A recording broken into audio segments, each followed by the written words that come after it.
Hello friends, welcome to trading हुनर।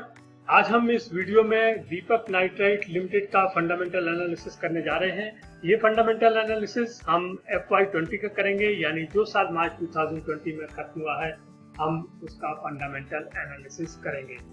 ये analysis पूरे एक साल का होगा और इसके लिए हम पाइथागोरस स्कोर की मदद लेंगे। यदि आप पाइथागोरस स्कोर के बारे में नहीं जानते हैं तो कोई परेशानी की बात नहीं है, क्योंकि इस वीडियो में मैं आपको एक्सप्लेन करता चलूंगा ताकि आप पाइथागोरस स्कोर के बारे में नॉलेज रखने लगेंगे। तो यहाँ पर जैसा कि मैं आपको बताना चाहता हूँ कि पाइथागोरस स्कोर की शुरुआत प्रोफेसर जोसेफ पाइथागोरस, जो कि स्टैनफोर्ड यूनिवर्सिटी में अकाउंटिंग के प्रोफेसर थे, उन्होंने की। और आज दुनिया के ज्यादातर फंडामेंटल एनालिस्ट इस टूल का यूज करते हैं। इसमें 9 क्राइटेरिया होते हैं और कंपनीज को उन क्राइटेरियाज को फुलफिल करने के लिए एक एक पॉइंट मिलते हैं। तो इस प्रकार से कोई भी कंपनी मैक्सिमम 9 पॉइंट्स अचीव कर सकती है, लेकिन कैटेगराइजेशन के हिसाब से हम उन कंपनियों को जो कि 7, 8 या 9 का स्कोर अचीव करती हैं, हम उन्हें स्ट्रॉन्ग फंडामेंटल वाली कंपनीज कहते हैं, जबकि 4, 5 या 6 का स्कोर अचीव करने वाली कंपनीज हम एवरेज फंडामेंटल कंपनीज में डालते हैं। और जो कंपनी 0, 1, 2 या 3 का स्कोर अचीव करती है फ्रेंड्स, वो पुअर फंडामेंटल वाली कंपनीज होती हैं और हमें उनमें इन्वेस्टमेंट करने से बचना चाहिए। तो हम ये एनालिसिस शुरू करते हैं। जैसा कि आप अपनी स्क्रीन पर देख रहे हैं, यहाँ पर हम 3 कैटेगरीज हैं हमारी, जो कि है प्रॉफिटेबिलिटी, लीवरेज और ऑपरेशनल एफिशिएंसी। हम इन 3 कैटेगरीज को 3 राउंड्स में कंप्लीट करेंगे और इन 3 राउंडों के होने के बाद में हम कंपनी के ग्रे एरियाज के बारे में डिस्कस करेंगे। ये हमने एक नया सेक्शन ऐड किया है अपने वीडियो में और इसमें हम उन एरियाज के बारे में बताते हैं जहां पर कि कंपनी यदि कोई पॉइंट अचीव नहीं कर पाई है तो उसकी क्या वजह है। हम आपको बैलेंस शीट और प्रॉफिट एंड लॉस अकाउंट के जरिए इन सब बातों को समझाएंगे, ताकि आपको भी समझ में आए कि जो कंपनी है उसका फंडामेंटल स्कोर कम क्यों आया है और कहां पर कंपनी ने अपने पॉइंट्स लूज किए हैं। फ्रेंड्स, अभी आप अपनी स्क्रीन पर देख रहे हैं हमारा डिस्क्लेमर, जो हमारी वेबसाइट www.tradinghunar.com पर भी अवेलेबल है। तो अब हम शुरू करते हैं हमारा वीडियो दीपक नाइट्राइट लिमिटेड का FY20 का फंडामेंटल एनालिसिस। इसमें हम 3 राउंड लेंगे, जैसा मैंने आपको बताया था। हम चलते हैं अपने पहले राउंड की ओर, जो कि है प्रॉफिटेबिलिटी का राउंड। इसमें 4 क्राइटेरियाज हैं। हमारे जो 4 क्राइटेरियाज हैं वो आपकी स्क्रीन पर है। हमारा पहला क्राइटेरिया है पॉजिटिव नेट इनकम। हमें ये पता करना है कि कंपनी की जो नेट इनकम है करंट ईयर में वो पॉजिटिव रही है या नहीं। फ्रेंड्स, हमें यहाँ पर अमाउंट से कोई मतलब नहीं है, केवल हमें पॉजिटिव और नेगेटिव का ध्यान रखना है। तो हम यहाँ पर देख रहे हैं कि कंपनी की जो नेट इनकम है वो पॉजिटिव है और 611.03 करोड़ है। ये आप अपने पहले कॉलम में देख सकते हैं, क्योंकि पहला कॉलम हमारा 2020 का। यहाँ पर आप देखिए बॉटम में नेट प्रॉफिट आ रहा है 611.03, जो कि एक पॉजिटिव फिगर है और इसलिए हम यहाँ पर कंपनी को देते हैं 1 पॉइंट। और हम आगे चलते हैं अपने दूसरे क्राइटेरिया में। हमारा दूसरा क्राइटेरिया है पॉजिटिव रिटर्न ऑन एसेट। हमें ये पता करना है कि कंपनी का जो रिटर्न ऑन एसेट है वो पॉजिटिव है या नहीं। तो इसके लिए हमें फिर वही देखना है कि हमें ये केवल पॉजिटिव से मतलब है, अमाउंट से कोई मतलब नहीं, यानी परसेंटेज से कोई मतलब नहीं है। तो यहाँ पर हम देख रहे हैं हमारे पहले कॉलम में जो बॉटम में आपको दिखाई दे रहा है, रिटर्न ऑन एसेट 19.04% है, जो कि एक पॉजिटिव फिगर है और यहाँ पर भी कंपनी को मिलता है 1 और पॉइंट। और अब हम चलते हैं अपने तीसरे क्राइटेरिया में। हमारा तीसरा क्राइटेरिया है positive operating cash flow. Friends, operating cash flow, या जिसे हम साधारण भाषा में कैश फ्लो फ्रॉम ऑपरेशंस भी कहते हैं, वो यहाँ पर पॉजिटिव होना चाहिए। तो इसके लिए हमने कंपनी की वेबसाइट पर जाकर के और इनका cash flow from operations download किया, जैसा कि आप अपनी स्क्रीन में देख रहे हैं। सेकंड लास्ट कॉलम में ये मार्च 2020 का फिगर है और ये आ रहा है 764.68 करोड़। तो ये भी एक पॉजिटिव फिगर है और यहाँ पर भी कंपनी को 1 पॉइंट और मिलता है। तो अब तक कंपनी ने 3 क्राइटेरिया में 3 पॉइंट्स हासिल किए हैं। और अब हम चलते हैं चौथे क्राइटेरिया में। हमारा चौथा क्राइटेरिया है cash flow from operation should be greater than net income. Friends, इसका मतलब है कि अभी जो हमने थर्ड क्राइटेरिया में ऑपरेटिंग कैश फ्लो देखा था, वो फर्स्ट क्राइटेरिया वाले पॉजिटिव नेट इनकम से ज्यादा होना चाहिए।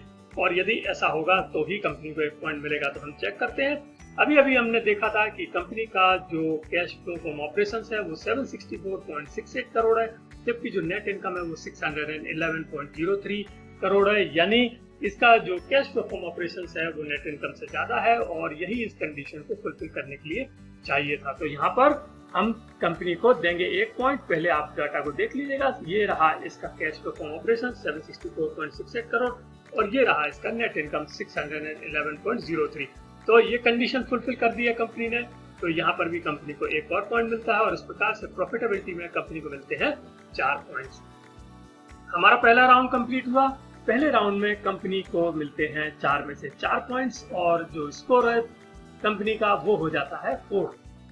तो हमारा पहला राउंड खत्म हुआ और अब हम चलते हैं दूसरे राउंड में, जो कि है लीवरेज और लिक्विडिटी का राउंड।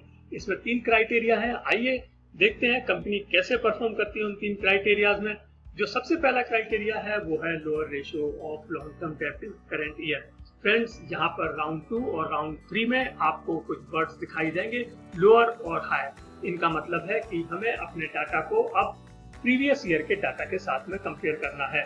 तो जैसा कि आप जानते हैं लॉन्ग टर्म डेट जो है वो कंपनी के लीवरेज को इंडिकेट करता है। तो हमें ये पता करना है कि ये जो है वो प्रीवियस ईयर के लॉन्ग टर्म डेट रेशियो से कम है या नहीं है, क्योंकि यदि कम होगा तो हम कहेंगे कि कंपनी ने अपनी लीवरेज पोजीशन में सुधार किया है और कंपनी को 1 पॉइंट मिलेगा। तो हम चेक करते हैं कि क्या हुआ है। हमने कंपनी के दोनों साल के फिगर्स देखे डेब्ट टू इक्विटी में और हमने देखा कि मार्च 2019 में ये आ रहा है 1.05, जबकि मार्च 2020 में ये कम होकर के हो गया है 0.65। तो यहाँ पर कंपनी ने अपनी लीवरेज पोजीशन में सुधार किया है और डेब्ट टू इक्विटी कम किया है और इसलिए यहाँ पर कंपनी को मिलता है पूरा 1 पॉइंट।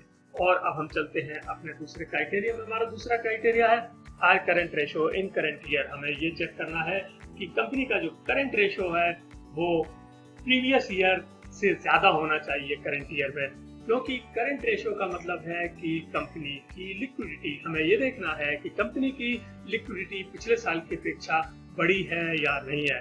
तो हम चेक करते हैं और हमने देखा कि लास्ट ईयर इनकी जो करंट रेशियो था वो था 1.31, जबकि मार्च 2020 में ये बढ़ करके हो गया है 1.54। या हम कह सकते हैं कि कंपनी ने अपने करंट रेशियो को बढ़ाया है, यानी कंपनी ने अपनी लिक्विडिटी में सुधार किया है और इस वजह से कंपनी का जो फंडामेंटल स्कोर है वो बढ़ेगा और इसलिए हम यहाँ पर कंपनी को देंगे पूरा 1 पॉइंट। तो आपने देखा कंपनी ने अब तक लीवरेज में बहुत अच्छा परफॉर्म किया है, 3 में से 2 पॉइंट्स हासिल कर चुकी है और अभी एक क्राइटेरिया और बाकी है। क्या है वो क्राइटेरिया? तीसरा क्राइटेरिया कहता है lack of share dilution. Friends, यहाँ पर शेयर डाइल्यूशन का मतलब है कि कंपनी अपने जो शेयर्स हैं उनको कहीं डाइल्यूट तो नहीं कर रही है। तो इसका सीधा मतलब ये है कि यदि कंपनी ने कोई नया इक्विटी शेयर इशू किए होंगे तो हम कहेंगे कि कंपनी ने अपने जो इक्विटी है उसको डाइल्यूट किया है और ऐसी कंडीशन में कंपनी को कोई पॉइंट नहीं मिलेगा।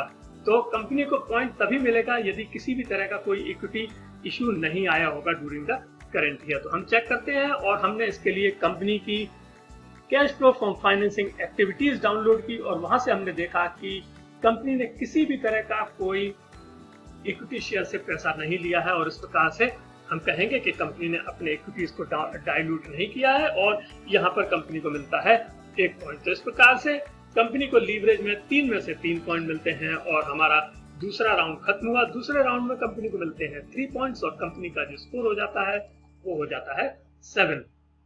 तो अभी हमारे 2 राउंड कंप्लीट हुए हैं। कंपनी को 7 में से 7 पॉइंट मिल चुके हैं। बहुत अच्छा परफॉर्मेंस अब तक दिया है कंपनी ने। और तीसरे राउंड में जो कि है ऑपरेशनल एफिशिएंसी, उसमें हम चेक करते हैं कि कंपनी कैसे परफॉर्म करती है, क्योंकि इसमें 2 क्राइटेरिया हैं और ये 2 क्राइटेरिया बहुत ही इंपॉर्टेंट है जो कि ऑपरेशनल एफिशिएंसी से रिलेटेड है। सबसे पहला क्राइटेरिया है हाई ग्रॉस मार्जिन। फ्रेंड्स, हमें ये चेक करना है कि करंट ईयर का जो ग्रॉस मार्जिन है या जिसे हम ग्रॉस प्रॉफिट रेशियो कहते हैं वो प्रीवियस ईयर के ग्रॉस मार्जिन से ज्यादा है या नहीं, क्योंकि इसी से हमें पता चलेगा कि कंपनी ने अपनी ऑपरेशनल एफिशिएंसी बढ़ाई है।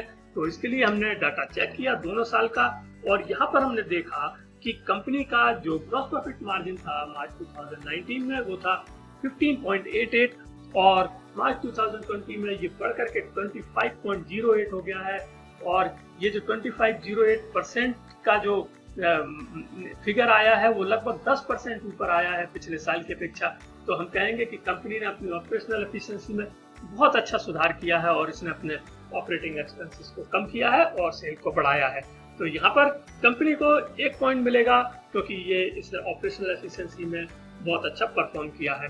और अब हम चलते हैं अपने 9वें क्राइटेरिया में, जो कि हमारा अंतिम क्राइटेरिया है, और वो है हायर एसेट टर्नओवर रेशियो। हमें ये चेक करना है कि कंपनी का जो एसेट टर्नओवर रेशियो है वो पिछले साल की अपेक्षा बढ़ा है या नहीं है, क्योंकि जो एसेट टर्नओवर रेशियो है ये रेवेन्यू और सेल्स का रेशियो होता है। इससे हमें ये पता चलता है कि जो कंपनी ने अपने रेवेन्यू को जनरेट किया है उसमें किस हद तक अपने जो टोटल एसेट्स हैं उनका यूज किया है। तो यहाँ पर हम चेक करते हैं दोनों साल के फिगर्स को। हमने देखा कि मार्च 2019 में एसेट टर्नओवर रेशियो था 92.21%, जो कि मार्च 2020 में ये बढ़ करके हो गया है 131.82%, यानी कि इसमें जबरदस्त बढ़ोतरी आई है। और आप कह सकते हैं कि कंपनी ने अपनी ऑपरेशनल एफिशिएंसी में एक शानदार बढ़ोतरी की है, और यहाँ पर हम कंपनी को देंगे 1 और पॉइंट। इस प्रकार से ऑपरेशनल एफिशिएंसी में कंपनी को मिलते हैं 2 पॉइंट्स, और तीसरे राउंड में कंपनी को मिलते हैं 2 पॉइंट्स, और इस प्रकार से जो कंपनी का टोटल स्कोर हो जाता है वो हो जाता है 9।